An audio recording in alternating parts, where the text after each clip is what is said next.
Hey, good afternoon. Um, I wanted to talk to you first. Let me apologize. I didn't get on yesterday afternoon.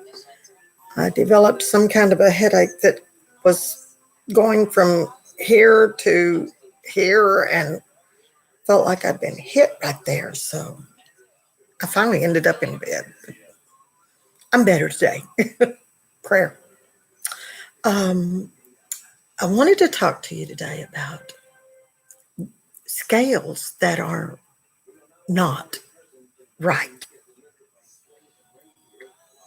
When we talk about scales, um, immediately your mind jumps to the scales you weigh yourself on in the daytime, the scales you weigh food on in the store. Go through the produce area and they got the scales, and you put your produce in there, and it'll say this one weighs 2 pounds, or if you drive a truck, which I did, you drive up on that scale and it'll say that it'll tell them how much weight is on each axle. And a lot of drivers have those scales on their truck. They have scales built onto their trailers or installed, and they can look under that trailer and tell you how much it weighs. Now, a lot of drivers had those, and we saw a lot of drivers that got tickets because those weren't right, but we got ours right because my husband would pull up on the scale and he'd go get a scale ticket and he'd bring it back and he would look at our scales to make sure they matched what was on that ticket. And he did it a couple of times. Every few months, he would calibrate our scales to make sure that we were weighing properly when we drove across a scale, because scale tickets can be ridiculously high. Well, the Bible actually addresses scales, and we can take it in a different vein. Proverbs 11:1 says, dishonest scales are an abomination to the Lord, but a just weight is his delight. When pride comes, then comes shame, but with the humble is wisdom. The integrity of the upright will guide them, but the perversity of the unfaithful will destroy them. Riches do not profit in the day of wrath, but righteousness delivers from death. The righteousness of the blameless will direct his way aright, but the wicked will fall by his own wickedness.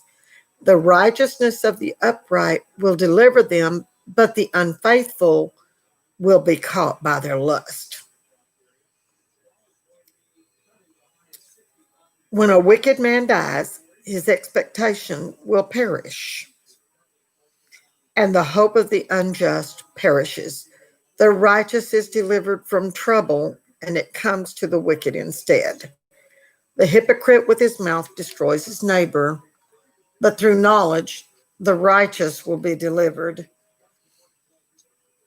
When it goes well with the righteous, the city rejoices, and when the wicked perish, there is jubilation.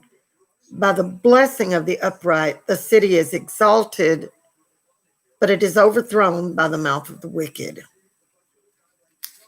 And I'm going to stop right there because you can read the whole thing and it just keeps going on.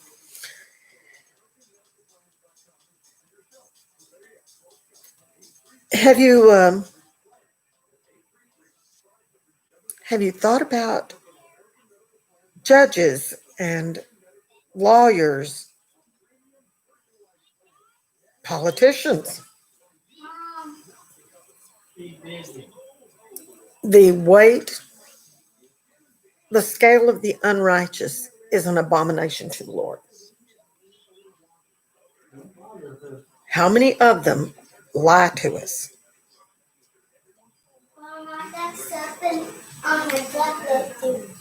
How many of them without that doubt, but on my mailman would be pretty cool without that. I'm sorry. It's called a 5-year-old. You're shopping again. No, I'm not shopping for money. You're shopping. But Take it over there and play, or I will take it away from you. One. Sorry. I'm just gonna tell. So I'm just gonna tell you what's not money. I like this game and it's so cool. I can't stop right now. You're going to have to wait until I get through. Well, can I wait till you get through, and then you're not gonna have that.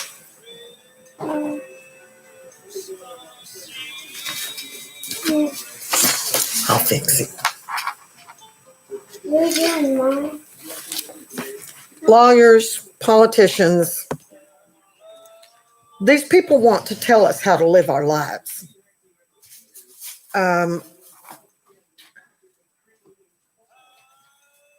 And they don't care that their lives are way out of sync with ours. Can you help me? For instance,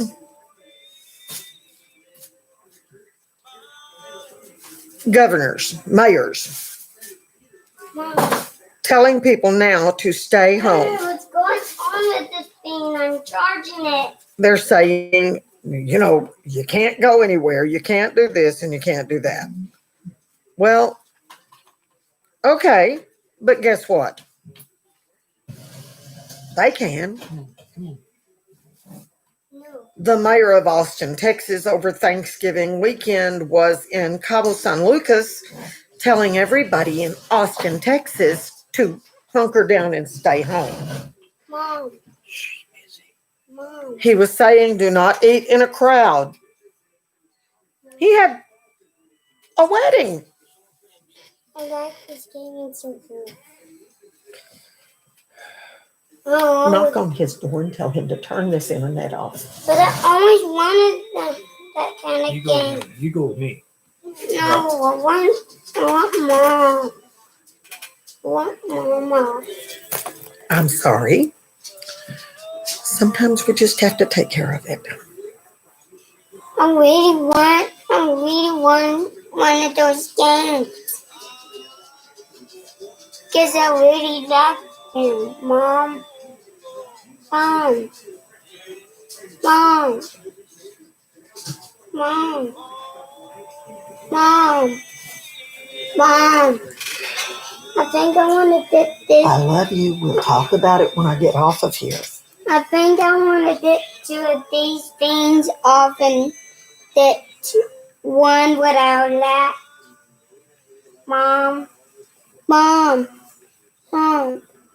Mom. I think I want this one off because it drives me crazy all the time. And I want to know when you drive me crazy. Leave her alone. I have roughly 15 minutes, and 8 of them are gone. Governors and mayors are doing what they want to do. Politicians are doing what they want to do and telling the rest of us how to live our lives. I want Mama. These scales are not level. She's doing something on the computer. Turn him off. No, I'm in on the amplify. I can't. You do it. I can't get in there. What? I'm using my phone as a camera for the thing. I can't get in. Why can't you get in? It's right here. Just look. It won't open. What am I Anyway, doing wrong? I'm sorry. Get away from her. This is what happens when you have a 5-year-old home from school. Go. My dad. Don't start, Christian. Your tablet's going off anyways. Oh, my dad. Okay. In order to weigh my own scales righteously, I will come back later. I love you all. This is ridiculous. You see what she's doing? Give me this. No, you don't.